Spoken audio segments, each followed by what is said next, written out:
multiplying mixed decimals. Tinatawag itong mixed decimals dahil mayroon itong whole numbers at decimal numbers. Ang pag-multiply ng decimal numbers ay katulad lang din sa pag-multiply ng whole numbers. Ang pagkakaiba lang ay mayroon itong decimal point na dapat mailagay sa tamang lugar. So sabi ng rule, magsisimula tayo sa kanan papunta sa kaliwa. So start tayo. 4 times 5, you have 20. Carry 2, the next digit. 5 times 3, you have 15 plus 2, you have 17. Carry 1. 5 times 8, you have 40 plus 1, 41. Carry 4, the next digit.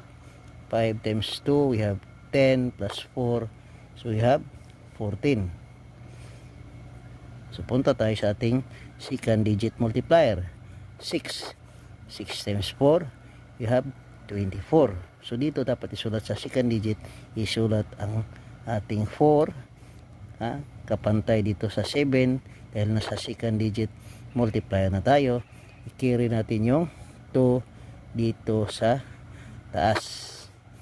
6 times 3, we have 18 plus 2, so you have 20. Dito natin isulat ang 0, then carry 2 to the next digit.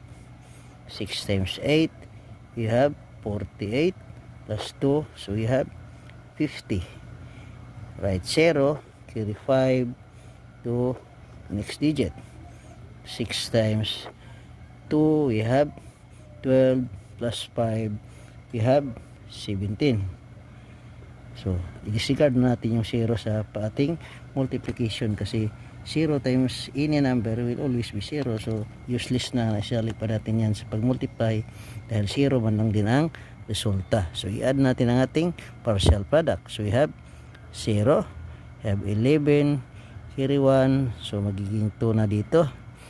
We have 4, 1 plus 7, we have 8, then bring down 1. So paano natin ma-determine ang ating decimal point? Sabi ng rule, the total number of decimal point in our multiplicand and multiplier should be equal to our final product. So bilangin natin ang ating decimal point sa ating multiplicand.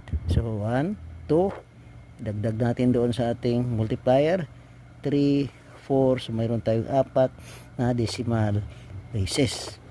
So sabi ng rule, bibilang tayo ng 4 din dito sa ating product.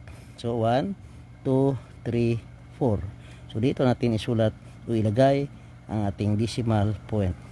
So ang ating answer ay 18 and 4,210 10 thousandths.